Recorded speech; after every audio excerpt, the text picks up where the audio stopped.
तर आपण second chapter finish केला तर त्यातील एक्सरसाइज जो टॉपिक आहे तो आपण घेणार आहे. त्यात क्वेश्चन्स आन्सर जे मोस्ट पॉसिबल क्वेश्चन्स तुमच्या एक्झाममध्ये येतात. तर हे क्वेश्चन्स आपण घेणार आहे. फर्स्ट क्वेश्चन पासून सुरू करू. फिल इन द ब्लँकचे पण क्वेश्चन्स असतात. याच टाईपचे क्वेश्चन एक्झाममध्ये विचारले जाऊ शकतात. आता फर्स्ट क्वेश्चनच इतका अवघड आहे की तुमच्या ॲक्च्युली तो सिलेबसमध्येचा भाग नाही आहे, पण तो क्वेश्चन आलेला आहे. फर्स्ट क्वेश्चन कोण वाचतंय? After a. After computer postation of glucose molecules that ATP molecules are formed. आता हा क्वेश्चन खूपच ट्रिकी आहे. म्हणजे ऍक्च्युली हा पुढचा टॉपिक आहे. फक्त एटीपी ज्या रिलीज होते म्हणजे एटीपी तयार होतं इथपर्यंत तुम्हाला अभ्यासात आहे. पण किती एटीपी तयार होतात हे नाहीये. पण ह्याचं उत्तर कसं काढायचं तुम्हाला सांगतो. आपल्या जे टॉपिक आहे याच्यामध्ये आपण पाहिलं ग्लुकोजचं ऑक्सिडेशन म्हणजे ग्लुकोज पासून एटीपी जनरेशनची ही प्रक्रिया आपण बघितली. आता ह्याच्यामध्ये आपण पाहिलं ग्लुकोजचं ब्रेकडाऊन होतं आणि पायरुविक ऍसिड. एक मिनिट ह्याच्या अगोदर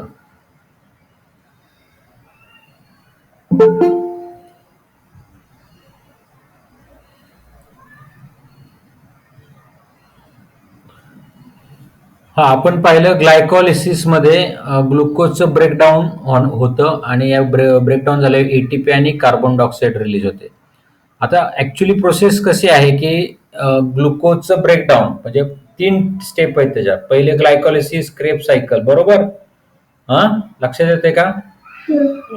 आणि ह्या ह्या ज्या 3 स्टेप आहेत ब्रेकडाऊनच्या म्हणजे एटीपी फॉर्मेशनच्या, ह्या तिन्ही स्टेपमध्ये थोड्या थोड्या प्रमाणात एनर्जी रिलीज होत असते म्हणजे एटीपी रिलीज होत असते.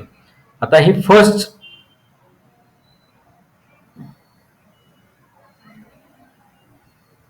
सर आवाज येत नाहीये. एक मिनिट मी ते शोधतोय, थांबा.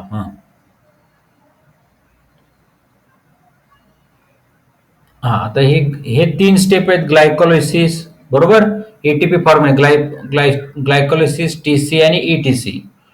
तर यामध्ये फर्स्ट ग्लायकोलिसिस, ह्या ग्लायकोलिसिसमध्ये ह्या ग्लुकोजचं ब्रेकडाऊन होऊन एटीपी आणि कार्बन डायऑक्साईड तयार होतो.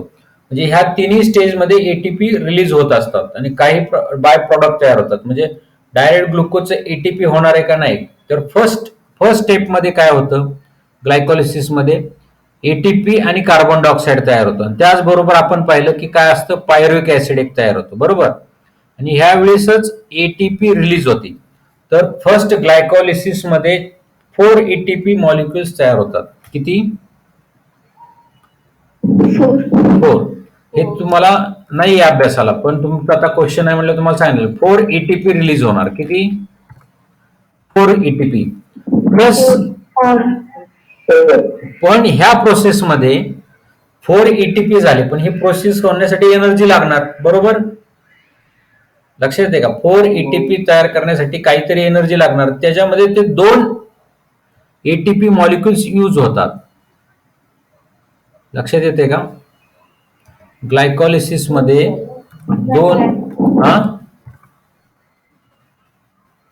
2 एटीपी मॉलिक्युल यूज होतात. मग आता किती राहिले?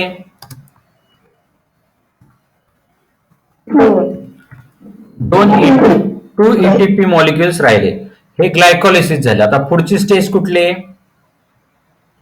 टीसीए म्हणजे ट्राय कार्बोक्सिलिक ऍसिड किंवा क्रेब सायकल.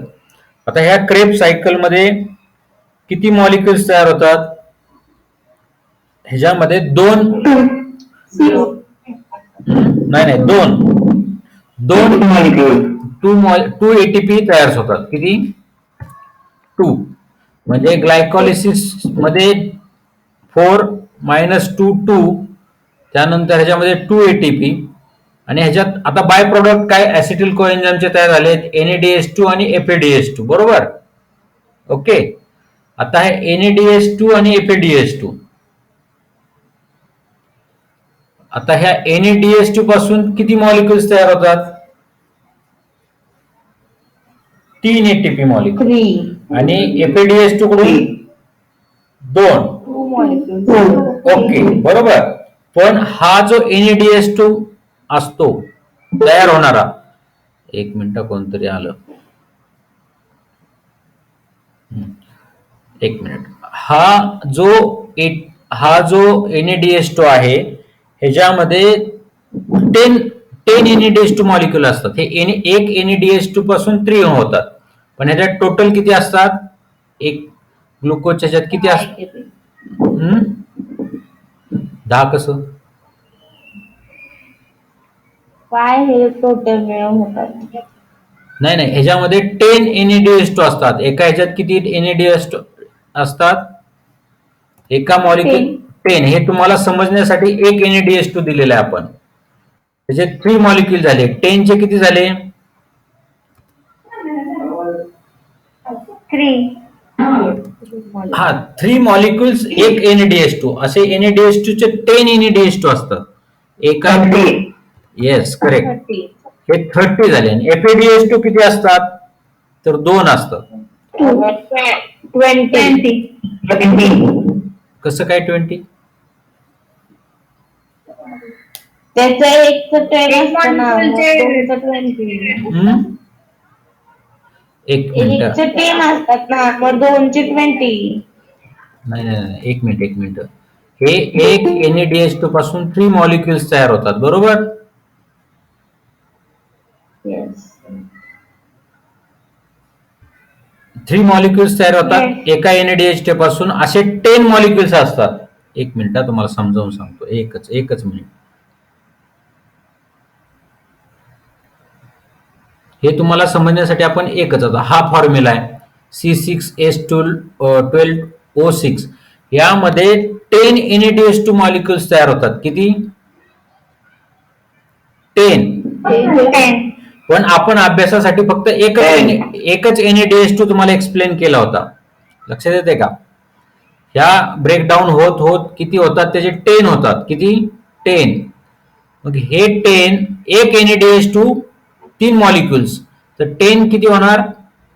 30. आणि ह्या जो ग्लुकोजचा मॉलिक्यूल आहे त्याच्यापासून 2 एफएडीएच2 होतात. एक एफएडीएच2 तुम्हाला किती मॉलिक्युल्स देणार आहे?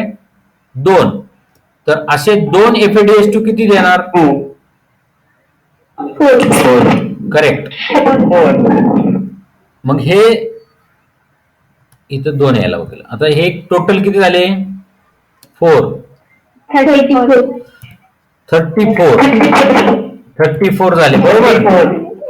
आणि आता टोटल प्रोसेस, एक क्वेश्चन काय? After complete oxidation of glucose molecules dash number of ATP molecules are form. Glycolysis मध्ये किती फॉर्म झाले? 4. त्यात युटिलाइज 2, बरोबर? म्हणजे 2 एटीपी. क्रेब सायकल मध्ये किती? 2. आणि ईटीसी मध्ये, इलेक्ट्रॉनिक ट्रान्सफर चेन रिएक्शन मध्ये किती झाले? टोटल किती एटीपी मॉलिक्युल्स? 34. सर आवाज ब्रेक होतोय. आता येतोय का? हा सर, आवाज ब्रेक. टोटल 38 असणार. एक मिनिट, आवाजाचा प्रॉब्लेम सॉल्व्ह होते. आवाजाचा प्रॉब्लेम सॉल्व्ह झाला का?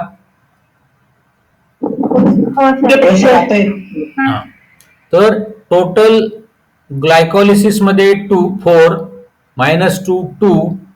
त्यानंतर सेकंड आहे क्रेब सायकल, त्याच्यामध्ये 2 म्हणजे 4 झाले. आणि ईटीसी मध्ये 34. असे एकूण किती मॉलिक्युल्स झाले तयार? 38. Very good. 38. ओके, आता हे कळलं का? पहिल्याचं आन्सर हे तुम्ही लिहून ठेवा. आणि हे तुम्हाला एवढं डिटेलमध्ये नाहीये की तुम्हाला किती मॉलिक्युल, पण हा क्वेश्चन आलाय म्हटलं तुम्हाला लिहावाच लागेल. 38 numbers of ATP molecules are form. हे लक्षात ठेवा, हा क्वेश्चन येऊ शकतो. कळालं का? ह्यात कोणाला प्रॉब्लेम आहे? 38 कसं आलं? हे तुमचं इथं थोडंसं कन्फ्युजन कुठं होऊ शकतं. हे एनएडीएच2 चं युनिट 10 का लिहिलं? हे तुम्हाला समजण्यासाठी एका एनएडीएच2 चं एक्सप्लेनेशन होतं. त्याच्यामध्ये 3 मॉलिक्युल्स तयार होतात. असे 10 एनएडीएच2 फॉर्म होतात. एका ग्लुकोज मॉलिक्यूल पासून ब्रेकडाऊनला. लक्षात येते का? Yes sir. हो सर. Yes sir. आता हे 38 कसं आलं कळालं का? Yes sir. हो सर. ओके. Yes, sir. आता नेक्स्ट क्वेश्चन. जे वाच रे. बी नाही का जे आज? काय नाही. नाही, एक मिनिट जे बोलत नाही ते जे माने आहे का? आहे सर. हा वाच second. At the end of, okay इथे कर्सर ठेवला, हे दिसतंय का? At the end of glycolysis. At the end of glycolysis, my molecules are obtained. म्हणजे ग्लायकोलिसिसच्या एंड मध्ये कुठला मॉलिक्यूल तुम्हाला सापडतो? ATP, NADH, yes yes yes correct. पण तुम्हाला इथं सगळं लिहिलं तरी चालेल, म्हणजे पण तुम्हाला आता इथं हे एकच लिहायचंय. कुठला मॉलिक्यूल सापडतो? पायरुविक ऍसिड, H2 आणि CO2 बरोबर. फक्त pyruvic, water and carbon dioxide. याचं उत्तर तुम्ही पायरुविक ऍसिड लिहायचंय. काय लिहायचंय? pyruvic acid. आता ह्यातलं काय, हा जो प्रॉडक्ट ह्यातील जो कुठं गेलं ते, ह्यामधील एक मिनिट, ह्यामधील O2 चं काय होणार आहे? Breakdown. O2 use in our body. पाणी H2O सॉरी H2 म्हणजे water use in our body. आणि कार्बन डायऑक्साईडचं काय होणार आहे? Thrown out of the body. Yes. मग आपल्याला एकच मॉलिक्यूल राहतो, तो म्हणजे पायरुविक ऍसिड. ग्लायकोलिसिस नंतर काय राहतं? Pyruvic acid. Yes Pyruvic acid. Correct. दुसऱ्याचा आन्सर कळलं का? हो sir. Yes, sir. Third question Aditya. Genetic recombination occurs in the phase of prophase of meiosis part 1. Okay. आता तुम्हाला हे जरा बाउन्सर गेला असेल तुम्हाला. एकच मिनिट हा. कालच घेतले मिओसिस 1. मिओसिस 1 मधल्या प्रोफेज Sir, मध्ये in the third stage. हा येस, हे दिसतंय, हे कालचं मिओसिस 1. हो सर. त्या मिओसिस Yes, 1 sir. मिओसिस 1 मध्ये प्रोफेज मध्ये किती स्टेप आहेत? 5. 5. 5. 1 2 3 4 आणि 5. आता ह्यांनी काय विचारलंय? जेनेटिक रिकॉम्बिनेशन कुठं होतं? तर ह्या थर्ड स्टेज मध्ये हे दोन क्रोमोझोम एकमेकावरती क्रॉस होतात, त्याला रिकॉम्बिनेशन म्हणतात. थर्ड स्टेज काय? Third stage. त्या थर्ड स्टेजला पॅचिटिन असं म्हणतात. काय म्हणतात? पण तुम्ही थर्डच आन्सर लिहा, कारण तुम्हाला हे तुमच्या बुक्स मध्ये दिलेलं नाही. 11th आणि 12th स्टँडर्डला पॅचिटिन लिहायचंय, पण इथं तुम्ही फक्त थर्ड स्टेज, थर्ड असं उत्तर लिहायचंय. कळलं? Okay sir.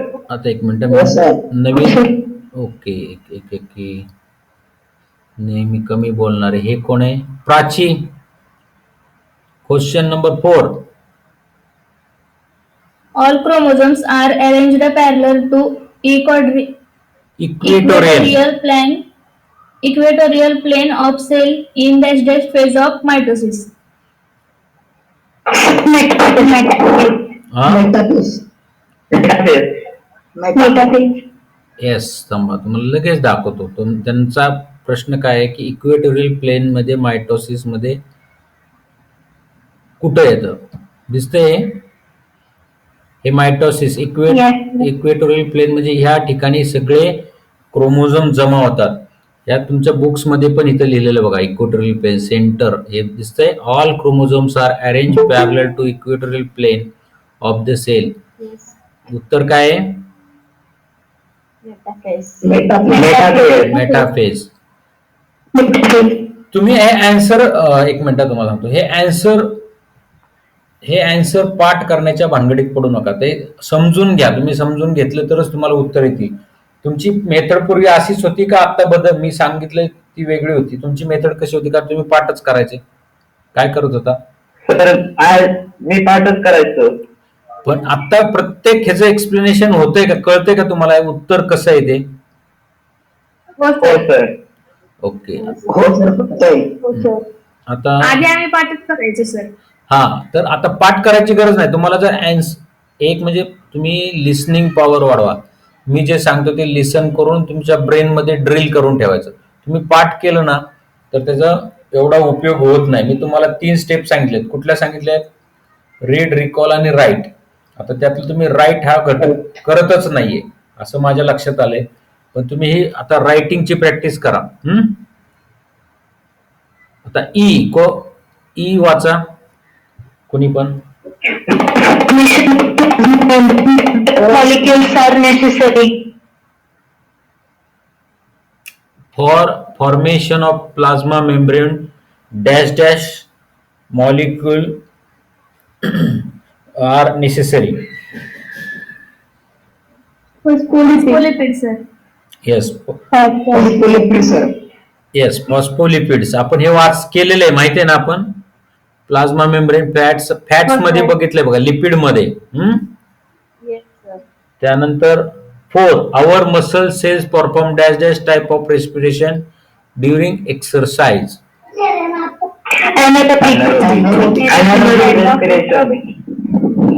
हाऊ? एरोबिक तर आपली बॉडी आपण एरोबिक रेस्पिरेशन करतो. तो ऑक्सिजन देकर एरोबिक एक दुर्वा. हा, how arrow So there is less oxygen in our body in the time of exercise. Yes. Because of our answer is anaerobic. Anaerobic. Correct. हे ऍनोरोबिक आन्सर कसं आलं? जास्त तुम्ही एक्सरसाइज केली, जास्त तुम्ही सूर्यनमस्कार केले.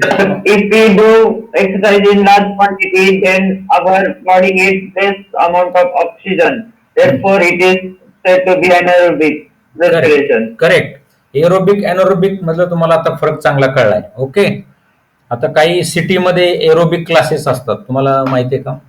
त्याच्यामध्ये तुम्ही एक्सरसाइज, पण तिथं ऍक्च्युली काय होतं? ऍनोरोबिक रेस्पिरेशन होतं.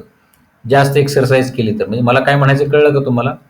क्लास असतो एरोबिकचा, बरोबर, पण जास्त एक्सरसाइज केली की ऍनोरोबिक. पण तुम्ही प्रॅक्टिस जर करत गेला तर तुमच्या बॉडीला एरोबिकची सवय लागते आणि खूप तुम्ही कधी नाही ते एक्सरसाइज केला की ते ऍनोरोबिक होतं. म्हणून एरोबिक का म्हणतात की तुम्हाला एक एरोबिक रेस्पिरेशनची बॉडीला सवय लागली पाहिजे. तुम्ही रोज जर 100 सूर्यनमस्कार केले तर त्यावेळेस एरोबिकच रेस्पिरेशन होणार आणि तुम्ही कधी नाही ते एकदाच 10 सूर्यनमस्कार केले तरी ते ऍनोरोबिक होणार. कळलं का? आता हे डेफिनेशन जे आहे ते बुक्स मध्ये आहेत तुमच्या. तर हा, ते न्यूट्रिशन, न्यूट्रिएंट्स, प्रोटीन, सेल्युलर आपण जे नोट्स देणार आहे त्याच्यामध्ये आहेच आहे. आता हे 3rd क्वेश्चन तुम्ही लिहून काढा हे, किंवा मी नोट्स मध्ये तुम्हाला हे पहिल्या चॅप्टरच्या नोट्स दिल्या आहेत का? हो, दिलेत ना. परत टाकू का? कुणाला पाहिजेत नोट्स फर्स्ट चॅप्टर? पवार. मला सर, मी नवीन आहे. नाव काय? सर मी पण नवीन आहे. प्राची, बरोबर. आणि पवार नाव काय? सुहानी पवार. ओके. सुहानी आणि प्राची यांना मी ग्रुपवर टाकतो फर्स्ट चॅप्टरच्या. आता distinguish between glycolysis and TCA cycle. What is mean by distinguish?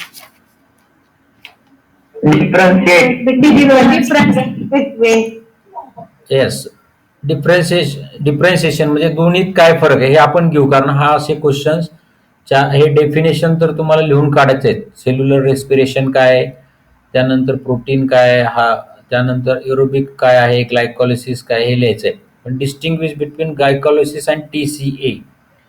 आता आपण स्टेप बाय स्टेप जाऊ. आपण काय करायचं, हे पाठ करत बसू नका, तुम्हाला मी सिंपल मेथड सांगतो. आता ग्लायकोलिसिस अँड TCA हे कशाचे आहेत? ऑक्सिडेशन म्हणजे ATP फॉर्मेशनच्या स्टेप आहेत. आता ग्लायकोलिसिस कुठं होतं आणि टीसीए सायकल कुठं होतं? Glycolysis, cytoplasm, Glycolysis occurs in cytoplasm, mitochondria. And PCA is occur in mitochondria. Okay. झालं. म्हणजे एक डिस्टिंग्विश पॉइंट झाला. 4 मार्काला आलं तर 4 लिहायचे. एक झाला. एक ग्लायकोलिसिस हॅपन इन सायटोप्लाझम आणि टीसीए म्हणजे क्रेब्स सायकल कुठं? मायटोकॉन्ड्रिया. आता तुम्हाला Mitochondria. आता सेकंड काय लिहायचं की ह्याच्यामध्ये काय होतं, काय फॉर्म होतं, ग्लायकोलिसिस मध्ये काय फॉर्म होतं?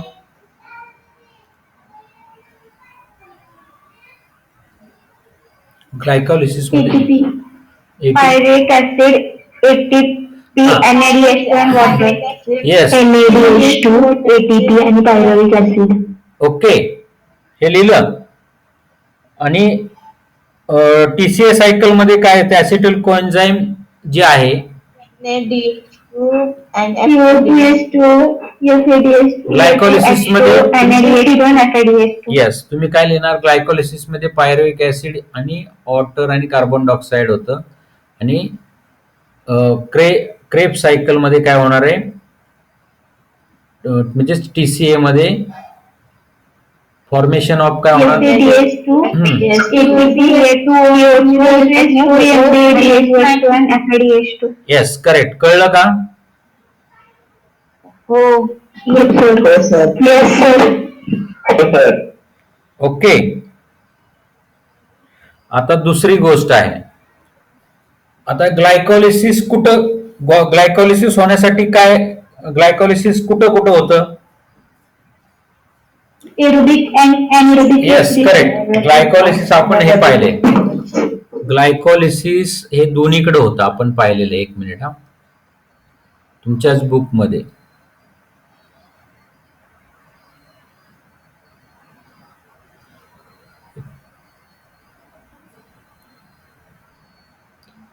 हे glycolysis, glycolysis occur in both aerobic Aerobic and anaerobic respiration. Anaerobic. Aerobic and anaerobic respiration. Aerobic and anaerobic respiration. Okay. आणि TCA occur in Only anaerobic respiration. जे टीसीए म्हणजे स्क्रेप सायकल. Aerobic respiration. फक्त aerobic respiration मध्ये Krebs cycle होते. हे इथं कुठं दिसतंय का तुम्हाला? Yes, sir. Yes, sir. Anaerobic, Yes, sir. Anaerobic Yes, sir. मध्ये तुम्हाला कुठेही टीसीए सायकल दिसत नाही. लक्षात आलं का? Yeah. म्हणजे आता डिप्रेशिएशनचे 4 पॉइंट झाले, बरोबर? 3 झाले. हो सर. आणि तुम्हाला आता चौथं लिहायचं असेल तर तुम्ही असं लिहू शकता की फर्स्ट स्टेप आहे ग्लायकोलिसिस इज फर्स्ट स्टेप, आणि first step converted pyruvic acid, आणि नेक्स्ट स्टेज तुमची कुठली असते तर क्रेब सायकल. आणि तुम्हाला असं लिहिता येईल टीसीए मध्ये की टीसीएचं सेकंड स्टेज आणि टीसीएतून कन्व्हर्जन इन कशामध्ये होणार आहे तुमच्या ईटीसी मध्ये, इलेक्ट्रॉन ट्रान्सफर चेन रिएक्शन मध्ये होणार आहे. ओके. त्यानंतर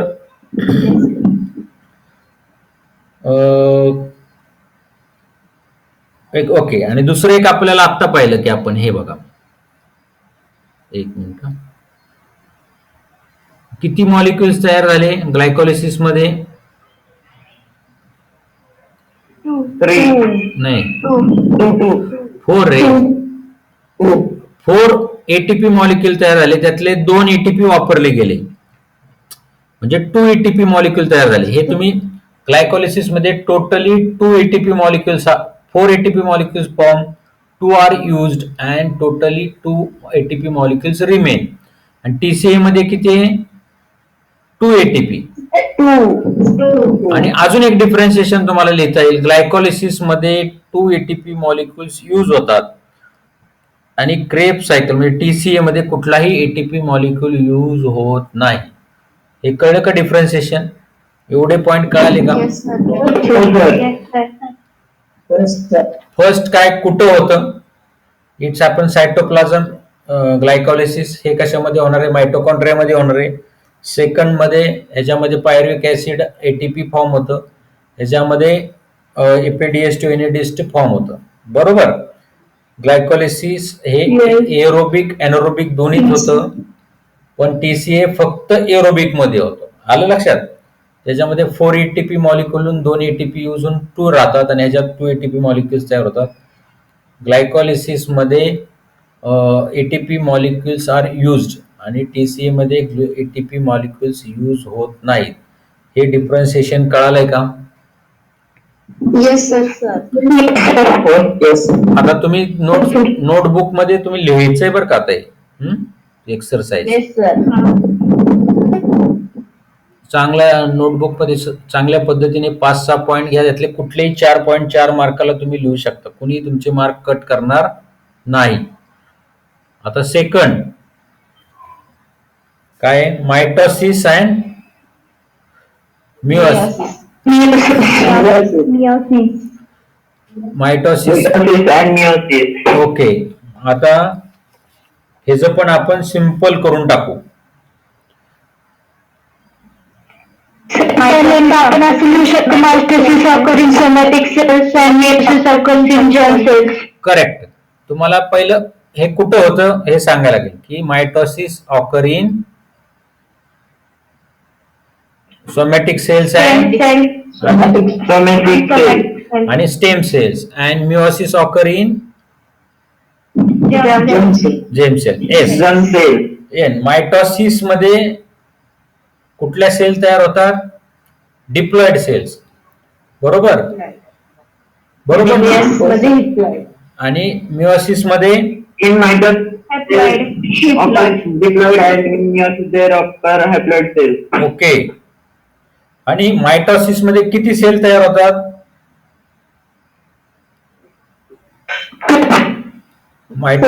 मायटोसिस मध्ये 2 डॉटर सेल तयार होतात आणि ह्याच्यामध्ये किती तयार होतात? 4. मायटोसिस मध्ये जेनेटिक मटेरियल सेम राहतं. मिओसिस मध्ये हाफ होतं. हाफ होतं. बरोबर. म्हणजे 46 असतील तर 23 होतं. अजून काय? दुसरं दिलेली आहे आणि meiosis मध्ये ती दिलेली नाहीये. येस. तुम्ही असं लिहू शकता की मायटोसिस मध्ये 2 कायरोकायनेसिस आणि सायटोकायनेसिस होतं. मिओसिस मध्ये 2 स्टेज आहेत, मिओसिस 1 आणि मिओसिस 2. ओके. आणि हे पण लिहू शकता mitosis essential for growth and cell repair. Okay. आणि मिओसिस कशासाठी? Meiosis sexual reproduction. ओके. कळलं का? म्हणजे परत प्रोडक्शन म्हणजे नवीन जीव निर्माण करायला काय पाहिजे? मिओसिस. जर मेल गॅमेट तयार झालं नाही, फिमेल गॅमेट तयार झालं नाही तर ते जर मिओसिस नाही झालं तर नवीन जनरेशन होणार नाही, किंवा झालं तर ते 46चे डबल होत जातील ॲनिमल्स. खूप मोठा माणूस तयार होईल. अजून काय सांगता येईल का? Sir, chromosome number does not change in mitosis. Correct. आणि जे chromosome. And in meiosis, the chromosome number is reduced to half. Yes. हे एवढं सिंपल आहे. तुमचं स्कूलमध्ये झालेलं नाही ना हे? नाही sir. ओके. नाही sir.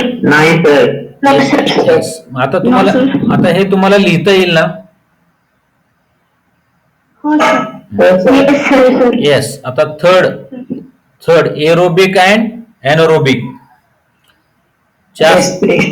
Aerobic Oxygen respiration. is required for aerobic respiration. In aerobic there is use of oxygen and in anaerobic there is no use of oxygen. Correct. आता हे ते सगळे बोलतात ना, ते जरा नवीन मुलं बोला बरं. Second point.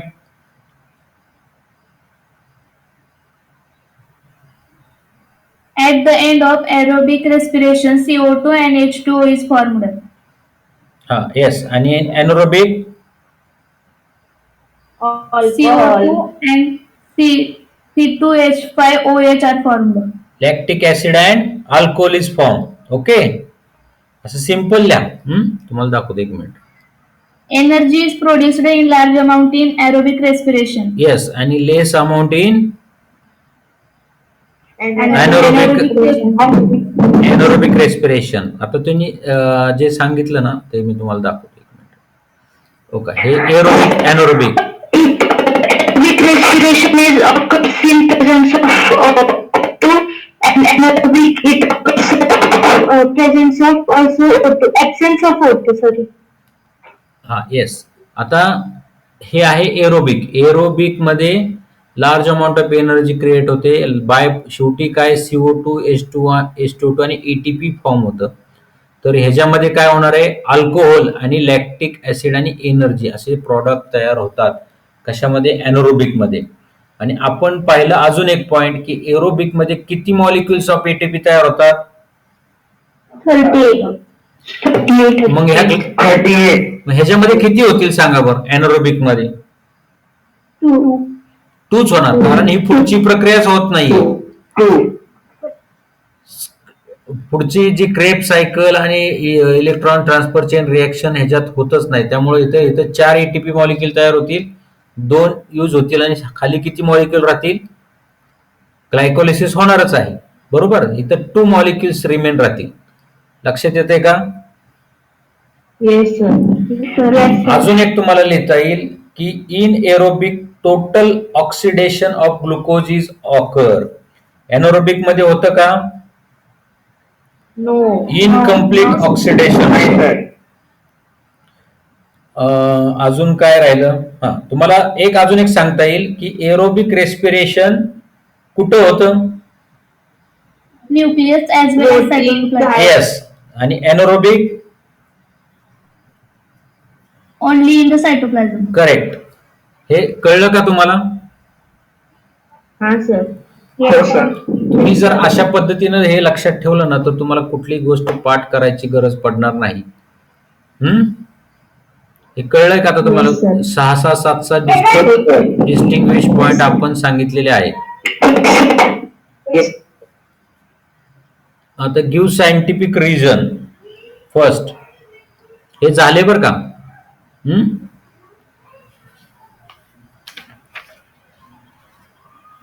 वाचा question number.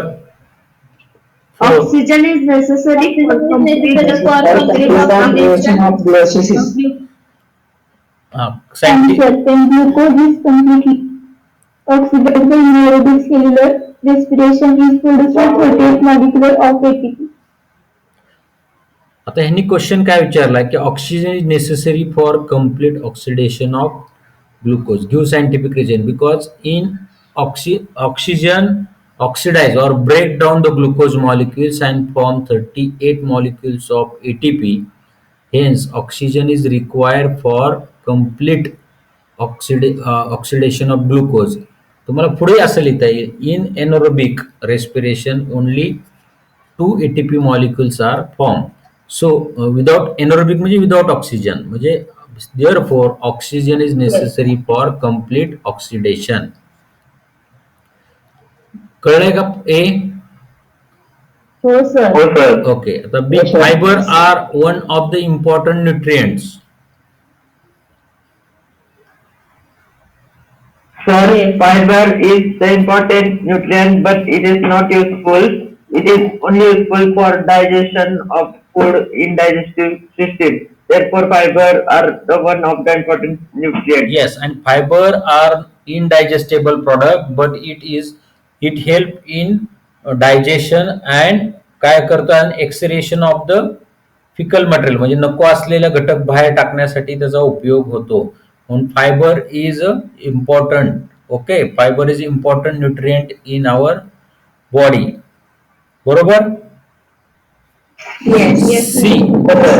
Sale division is one of the important property of cells and organisms. Give scientific reason. Cell division हे important का आहे. Means of asexual reproduction in unicellular organism. It also results from the regeneration of organism. It forms the basis of evolution to various life forms. Yes. काय आहे तर cell division is essential for, त्यांनी question काय आहे बघा, तुम्ही question नीट ऐका. Question असा आहे की cell division is important property of cell and organism. एक सेल बद्दल पण विचारलंय आणि organism is form by the group many cells. Okay, मग सेल जर सेल डिव्हिजन झाली नाही, आता समजा युनिसेल्युलर ऑर्गॅनिझम आहे तर त्याच्यापासून दुसरी करण्यासाठी सेल डिव्हिजन झाली पाहिजे. आणि म्हणजे मल्टी काय म्हणायचं त्याला, ऑर्गॅनिझम असेल मल्टीसेल्युलर ऑर्गॅनिझम, तर त्याच्यामध्ये पण जोपर्यंत सेल डिव्हिजन होणार नाही, unless and until there is no cell division, multiple cells are not produce आणि ऑर्गॅनिझम फॉर्म होणार नाही. त्यामुळे cell division is important in both cell and organism to form new organism and to growth आणि new organism साठी cell division गरजेचे आहे. फक्त 2 point आले पाहिजे, ग्रोथ अँड न्यू ऑर्गॅनिझम किंवा रिप्रोडक्शनला. कळलं का? हो सर. Yes, sir. बाय. आता D, sometime higher plants and animals to perform anaerobic respiration. कोण सांगते? Oxygen is limited. Frequency of oxygen in the surrounding. The aerobic respiration is not possible. In such case, to survive, higher plants switch over to anaerobic respiration. In some animal tissue, in case of oxygen deficiency, cell perform anaerobic respiration. Okay, जसं आपल्या शरीरामध्ये पण जेव्हा oxygen कमी पडतो मसलमध्ये तेव्हा ते सुद्धा ॲनारोबिक करतात. सिमिलरली प्लांट मध्ये तेच होतं. बरोबर. आता ई काय? क्रेब सायकल वाचा. Kreb cycle is Also known as citric acid. Also known as citric acid cycle. त्याचं काय एक्सप्लेनेशन देणार?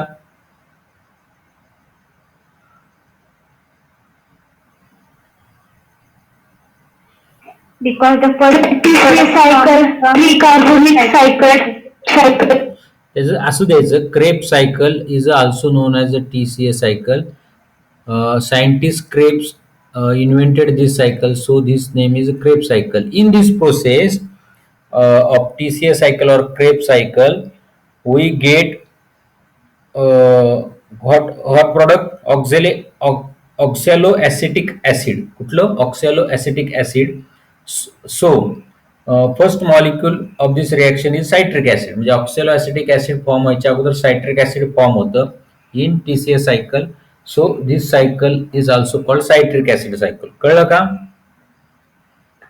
Yes, sir. Yes, sir. ह्याच्यामध्ये पहिलं सायट्रिक ऍसिड तयार होतं, जे आपण ऍसिटिल कोएन्झाइम मॉलिक्यूल जो पाहिला, तो ऍसिटिल कोएन्झाइम मॉलिक्यूल पासून सायट्रिक ऍसिड फॉर्म होतं, म्हणून याला सायट्रिक ऍसिड सायकल असंही म्हणतात. कळलं का? Yes, sir. Answer in detail. Explain the glycolysis in detail. तुम्हाला आता हे लिहिता येईल ना? Glycolysis. Yes, sir. With Yes, sir. Okay. With the help of suitable diagram explain the mitosis in detail. काल कोणीतरी क्वेश्चन विचारला होता की तो क्वेश्चन कसे परीक्षेत विचारतात. आता हा क्वेश्चन येऊ शकतो मायटोसिस. मग तुम्हाला ते डायग्राम काढायला लागेल. 4 डायग्राम काढायला लागतील आणि 4ही स्टेज एक्सप्लेन करायला लागतील. परत सांगायची गरज आहे का? No, sir. No, sir. Okay. No, sir. त्यानंतर क्वेश्चन आहे C. With the help of suitable diagram explain the prophase 1 of meiosis. Yes, sir. सांगता येईल का? ह्याच्यामध्ये किती स्टेप आहेत? 5. 5. Five. सेम लिहायचं. Nuclear membrane start disappearing. फक्त थर्ड स्टेजला काय लिहायचं? Recombination of chromosomes occur. आणि याच्यात क्रोमॅटिड सिस्टर सेल्स तयार होत नाही, लक्षात ठेवा. त्याच्यामध्ये जे क्रोमोझोम्स आहेत ते कंडेन्सेशन होतं, पण त्याच्यामध्ये सिस्टर क्रोमॅटिड तयार होत नाहीत. मिओसिसमध्ये 5 स्टेज असतात, त्या 5 स्टेजमध्ये होतं असं तुम्ही एक्सप्लेन करू शकता. 11-12 हे डिटेलमध्ये आहे तुम्हाला meiosis 1. How all the life process contribute to the growth and development of the body. आता लाईफ प्रोसेस कुठल्या आहेत?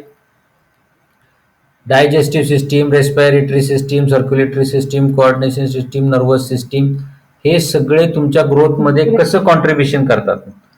तर याचं उत्तर काय लिहिणार? Life process contribution in growth by the respiration we get energy. बरोबर, हे तुम्हाला एक्सप्लेन करावं लागेल डिटेलमध्ये. डिफरंट म्हणजे कोऑर्डिनेशन ह्या सगळ्या कुठल्या कुठल्या प्रोसेस आहे ते पाहायला द्यायचं. कुठले? Digestive system, circulatory system, all life processes ज्या आहेत त्या सगळ्या लिहायच्या. आणि ह्याच्यामध्ये कॉम्बिनेशन असतं. डायजेस्टिव्ह सिस्टीम मधून तुम्हाला काय मिळणार आहे?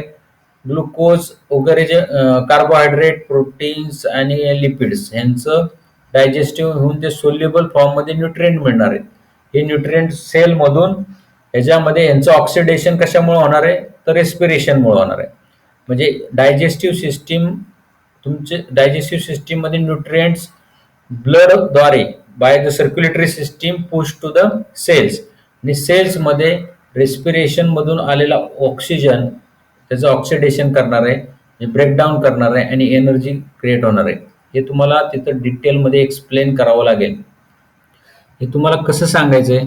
डायजेस्टिव्ह सिस्टीम मधून carbohydrate, proteins we digested in soluble nutrients, and these soluble nutrients absorbed in our body, and these soluble nutrients reach to the every cells through the circulatory system, through the blood मधून ते प्रत्येक sale पर्यंत जाणार.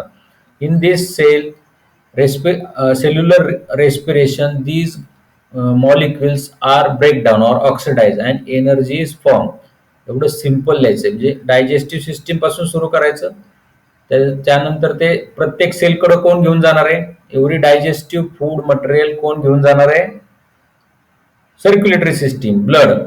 आणि ते त्या cellular लेवलला त्याचं सेल्युलर रेस्पिरेशन होऊन एनर्जी क्रिएट होणार आहे. आलं का लक्षात? हो सर. हे तुम्हाला सगळं एक्सप्लेन त्याच्यात करावं लागेल. आता क्रेब सायकल विथ रिएक्शन्स. हे तुम्हाला आता मी तुम्हाला सांगितलेलं आहे ते डिटेलमध्ये लिहू शकता. आता हे इथं how energy is form from the oxidation of carbohydrate, fats, proteins, correct the diagram given below. हे तुम्हाला येऊ शकतं. पायरुविक ऍसिड पर्यंत आलं. तर हे पायरुविक ऍसिड म्हणजे ह्याच्या अगोदर कुठली प्रोसेस झालेली आहे? हे पायरुविक ऍसिड तयार झाले, ग्लायकोलिसिस झालेलं आहे. बरोबर, पायरुविक ऍसिड. त्याच्या पुढे काय होणार? त्याचं ऍसिटिल कोएन्झाइम तयार होतं. बरोबर, ऍसिटिल कोएन्झाइम तयार होतं ना? हो सर. मग acetyl next Kreb cycle. Yes, किंवा तुम्ही असं Kreb cycle. Kreb cycle, correct. आता इथं काय येणार? इथं ग्लायकोलिसिस लिहिलंय. ओके, इथं ग्लायकोलिसिस लिहिलंय. इथून हे ऍसिटिल कोएन्झाइम झाले. ओके, हे ग्लायकोलिसिस मधून इथं काय येणार? Pyruvic acid. म्हणजे हेच परत प्रक्रिया इथं हे दाखवलंय. हे अमिनो ऍसिड्स आहेत. हे ऍक्च्युली हे चुकीचं आहे बरं का या बुक्स मध्ये. हे प्रोटीनला अमिनो ऍसिड पाहिजे होतं. हे पिक्चरच चुकलंय तुमच्या बुक मध्ये. काय हे मिस्टेक आहे. फॅट मध्ये करेक्ट करायला सांगितले